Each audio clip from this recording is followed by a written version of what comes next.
शेतकरी मित्रांनो, हे बघा, हे विहिरीचं काम आता जवळपास 35 फूट गेलेलं आहे. संध्याकाळचा टायमिंग आहे 7चा.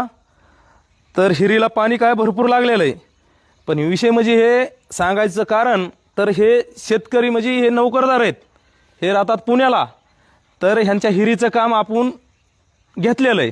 तर ही एकच म्हणले की तुम्ही हिर कसं खोदतात, गोलाय वगैरे कसं आहे कसं नाही हे बघण्याकरता आज आपल्या स्पॉटला आलेले तिथं, म्हणजे ऑन दी स्पॉट, म्हणजे काम चालू आहे तिथं समक्ष हिरीचं काम बघण्याकरता आलेले आहेत. तर साहेब नमस्कार. नमस्कार. तर मला एक सांगा, तुम्ही हे काम वगैरे कसं वाटलं तुम्हाला सांगा.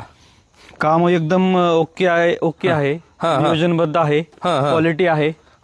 आणि सगळ्यात महत्वाची गोष्ट म्हणजे तुम्ही जशी मी माहिती घेतली, अच्छा, या विहिरीचं काम तुम्ही वेळेत पूर्ण केलेलं आहे. हा, पण तुम्हाला एक सांगा, हे तुम्हाला राऊंड गोल आहे ही कशी, म्हणजे हे बघण्याकरताच आलात ना तुम्ही? हो, मी हे कसं वाटतंय? क्वालिटी बघण्यासाठी आलो होतो. अच्छा. विहिरीची खोली किती असते, त्याची क्वालिटी कशी आहे, हो, रुंदी किती खोल आहे, त्यानंतर विहिरीची डेप्थ किती असते, या सगळ्या गोष्टीची माहिती मी घेतली. आणि त्यानंतर मी तुमच्या कामाची पद्धत बघितली, त्याची क्वालिटी बघितली, ती मला फार आवडली ना. तर आता तुमचं काम आपण घेतलेलं आहे बुडात 50 खोली. तर आता हे रुंदीच्या हिशोबाने तुम्हाला वाटतंय का हे 25 फूट बुडात जाईल 50 फुटावर?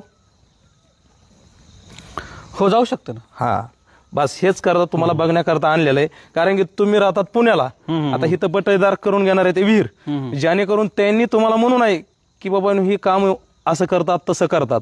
तर समक्ष हे असं काम चालू आहे. ह्या पद्धतीनं तुमचं काम